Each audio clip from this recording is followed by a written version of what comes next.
There was one that concerned a hare and a tortoise. Like the witch's house? Unlikely.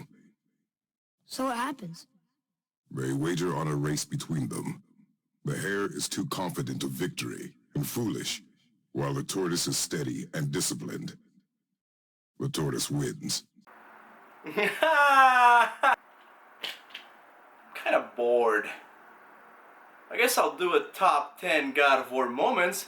Should be easy enough, right? My lord, Kratos! Another city is ready to fall! Soon all shall know the glory of Sparta! Enough, Kratos! With every city you destroy, the wrath of Olympus grows. Soon I will no longer be able to protect you. I need no protection. Do not forget that it was I who made you a god, Ghost of Sparta. Do not turn your back on me. I owe you nothing. Then you leave me no choice.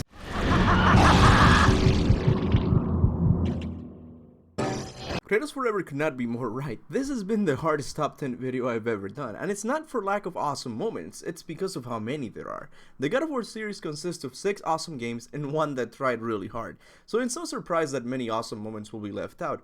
At this point I would say moments like, and proceed to mention a bunch of cool moments, but I'm not gonna do that, because those moments deserve a proper recognition in a part 2 video. So if your favorite moment is not here, don't worry, it will soon be. But still, the moments I picked are quite awesome. I got sad moments, action moments, goosebump moments, and more. So sit back and enjoy.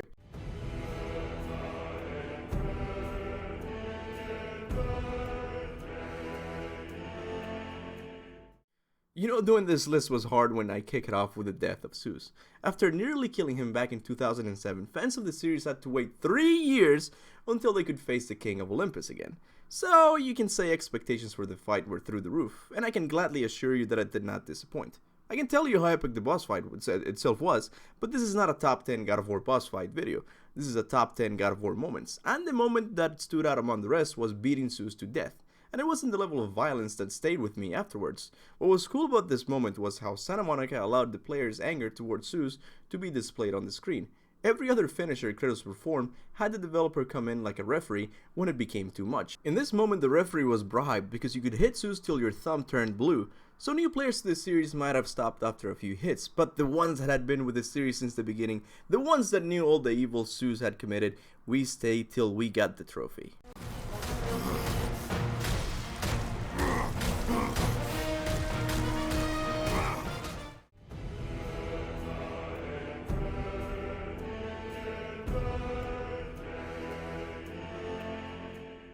I know a few friends of mine who start playing a game and don't finish it. They get some fun out of it and then they go play some other games. I'm not like that. To me, there are very few things more satisfying than coming to the conclusion of a great story. And I know games haven't always been the best medium to experience great endings, but man, God of War 1's ending is off the Hades hook. You finally get to kill the God of War. Athena lies about wiping away the memories that haunt Kratos. He attempts to kill himself, Athena saves him and makes him the God of War. And then the game brilliantly stops the cutscene and allows the player to finish the game proudly. To me, this was mind-blowing. David Jaffe always wanted to merge story with gameplay, and this was one of the parts where they showed how cool it can be.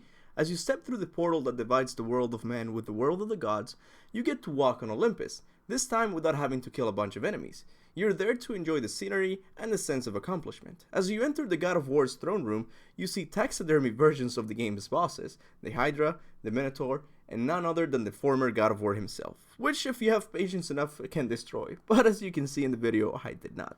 So I just sat in my new throne and became the new God of War, and witnessed an ending that's cool but completely non-canon. And from that point forward, throughout the rest of time, whenever men rode forth to battle for good cause or for evil. It's okay, Santa Monica. It will be our little secret.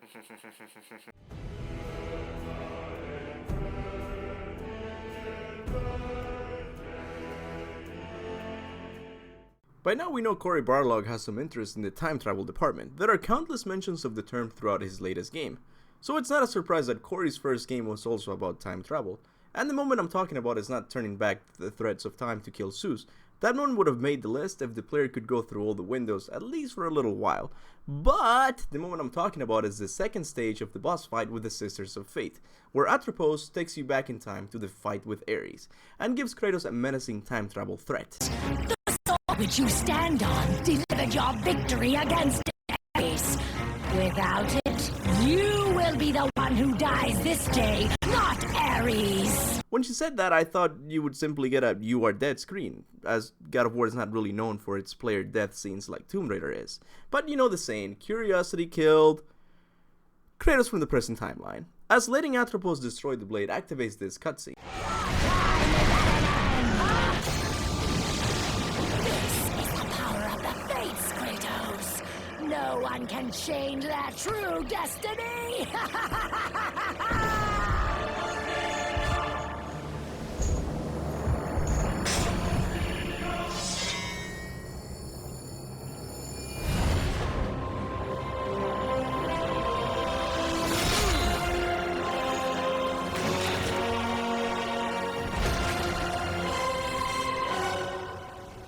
Even though this moment only lasted a few seconds, it had me on the edge of my seat, as you see the God of War kill past Kratos and present Kratos clutching his chest due to his past self not existing anymore, and dies. If you think about it, what's cool about this moment is also its weakness. I don't think many players have seen this moment. I know because I looked for a clip on YouTube and couldn't find one, making me sign up for stupid PlayStation Now and get the footage needed. But lack of knowledge about this moment is also what makes it great, as only a small percentage of fans know about it.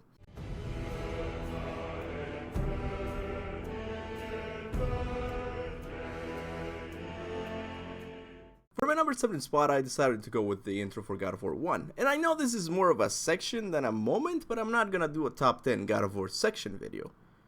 Or am I? But still, the intro of God of War 1 is the first memory I have of this series. As I picked up the case for the first time, I said, God of War, sounds cheesy, but because I didn't want to play marbles with my friends, I decided to play the game anyways. And even from the menu screen, the game had already hooked me in. Who was this guy? He looked mad. Will I play with him? As I hit the new game option, the camera pulled away from the man on the menu to show me the first cutscene. To the mind of a 10-year-old, this was mind-blowing. Then I finally got to play the game for the first time. There was no boring tutorials or anything of the sort. The game just threw me into the battle. By this point, the game could have slowed down and I would have been happy. But as I'm walking around the ship, the following happens. No cutscene in between, I was already in a boss battle. I dodged, hit him a few times, and then this icon appeared above the Hydra's head. I was immediately taken to a QuickTime event. And I know QuickTimes get a bad rap these days, but an interactable cutscene was a mind-blowing thing for a 10-year-old. Whoa! I have said mind-blowing to a 10-year-old way too much. Maybe it's not as cool now that I'm 23 years old.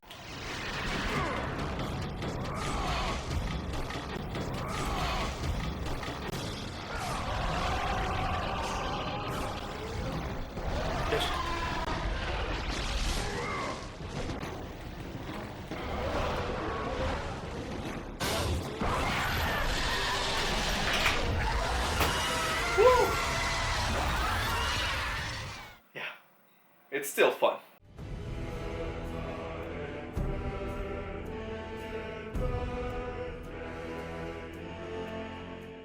God of War has always been known for its caring and sensible moments. No, okay, maybe not. But that's why the very few emotional moments of the series stayed with me for the longest time. And one of those is the death of Kratos' mother. The game starts with Kratos receiving a vision of his mother in the city of Atlantis. When he finally finds her, she tells him how he must save his brother Deimos. As Kratos realizes she hasn't been completely truthful in the past, he persists in asking the identity of his father, in a moment that's ripe for a Hollywood movie. Why? Why would you do this? Your father forbid me to tell My you. father? Who is my father?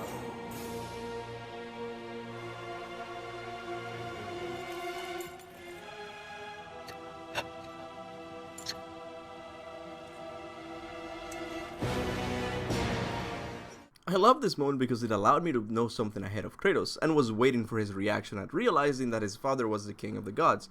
This moment also solidified the idea of how evil the Greek gods were by having Kratos' mother turn into a beast if Zeus' identity were to be revealed, leaving Kratos to kill his own mother, making it one of the saddest moments of the series.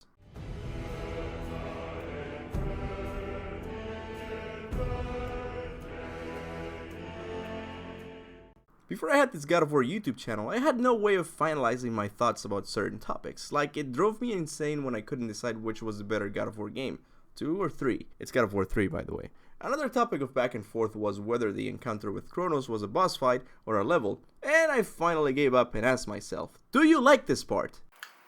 Yes. Then it is one of your favorite parts, and I've been okay with that for a while now. The battle/level of CRONOS marks the end of what made the old God of War's game great. It's extremely cinematic, it's gory, and it made me create a save point for multiple playthroughs. I considered giving this spot to the intro battle with Poseidon, but I decided to go with CRONOS since the enemy was more clear and had more importance to the series. I just find it extremely cool breaking the chain that holds Pandora's temple, the place where half of the first game took place. Also, I'm sure this guy fell off the temple when it broke the chain. This moment also made me realize how strong Kratos really is. It's honestly one of the most action-packed moments of the entire series. Look me in the eye and tell me you didn't like having to dodge his shadow to avoid getting squished like a bug. Yeah, that's right.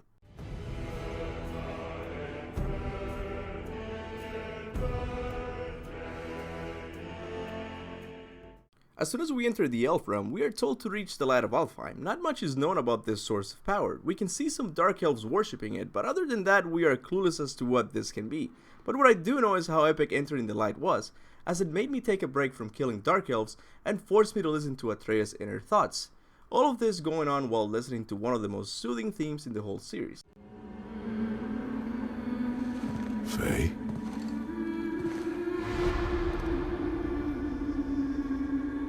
The moment had me glued to my seat right until the end when the game revealed to me how much time Kratos had spent in the light by having Atreus pull Kratos out of it. I saved you! You were trapped in there! I waited and I waited, but you wouldn't come out! So I pulled you out! Boy, I was gone only...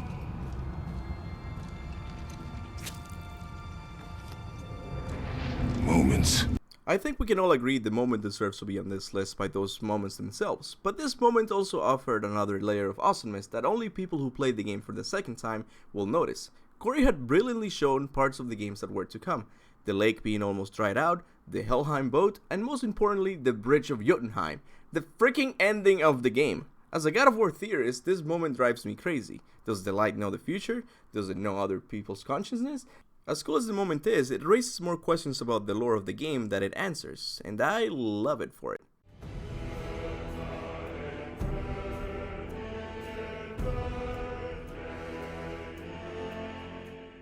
A while back I mentioned how David Jaffe wanted to combine gameplay with storytelling. While the ending of God of War 1 is a good candidate, it doesn't come close to giving your in-game health to your dead family during the Ares boss fight.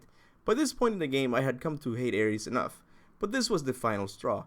Ares takes Kratos into this dream realm and breaks his spirit by giving him the illusion he could save his family from himself. Not only is this one of the hardest parts of the series, it is also one of the most disturbing ones, as failing to protect your family activates a cutscene in which a mob of Kratoses kill our Kratos, representing his own failure to keep his family alive. I couldn't stop them. They were too strong.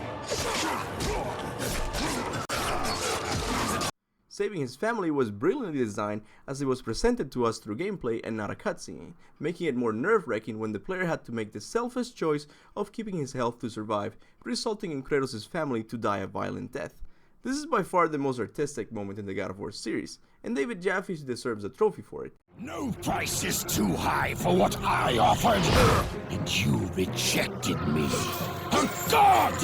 Now, you will have no power. No magic! All that is left for you is death! Oh! Not again.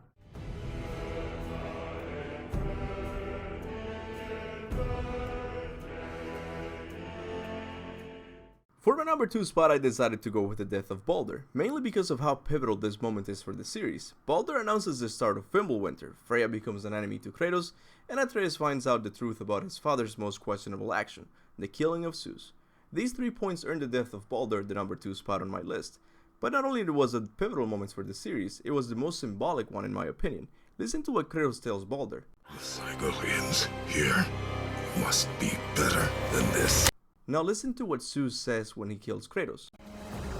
You will never be the ruler of Olympus. The cycle ends here. Ah! That's such a cool moment that totally flew over my head during my first playthrough of the game.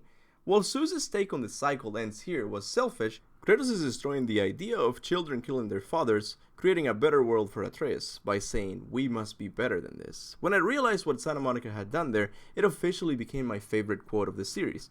I also loved the new approach to the death of the game's villain. It wasn't over the top and bloody, it was quick and clean, and the slow motion mixed with the epic score is a moment that I will never forget. The cycle ends here. Must be better than this.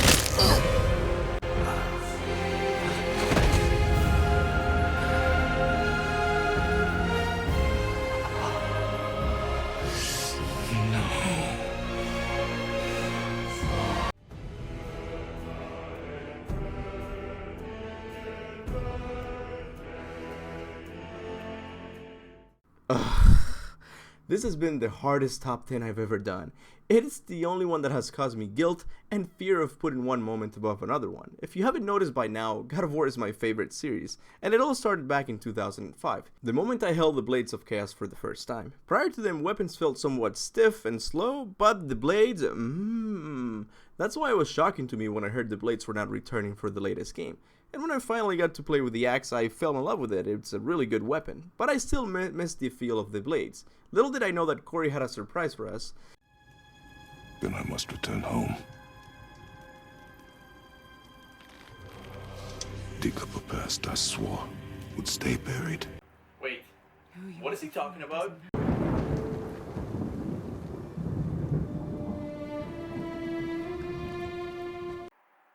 Could it be?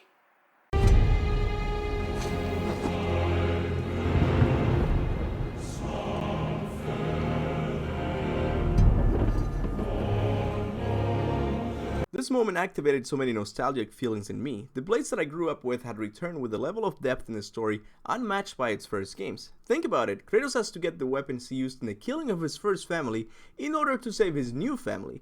Well, what remains of it. Aside from seeing the blades, we also got to see a fan favorite character, Athena, making an appearance to mock him once again with the line that produced a goosebump outbreak on my skin. But there is one unavoidable truth you will never escape. You cannot change. You will always be a monster. And then finally getting to kill Hellwalkers with one of the most iconic weapons in video game history. This moment made me hate myself for not recording the reaction of it. And for that reason, getting the Blades of Chaos earns the #1 spot on my list. First of all, I want to say from the bottom of my heart, thank you so much. We have reached 5,000 subscribers, you guys. You guys are awesome. You guys like my videos, you comment, you share. It truly means the world to me. So from the bottom of my heart, once again, thank you.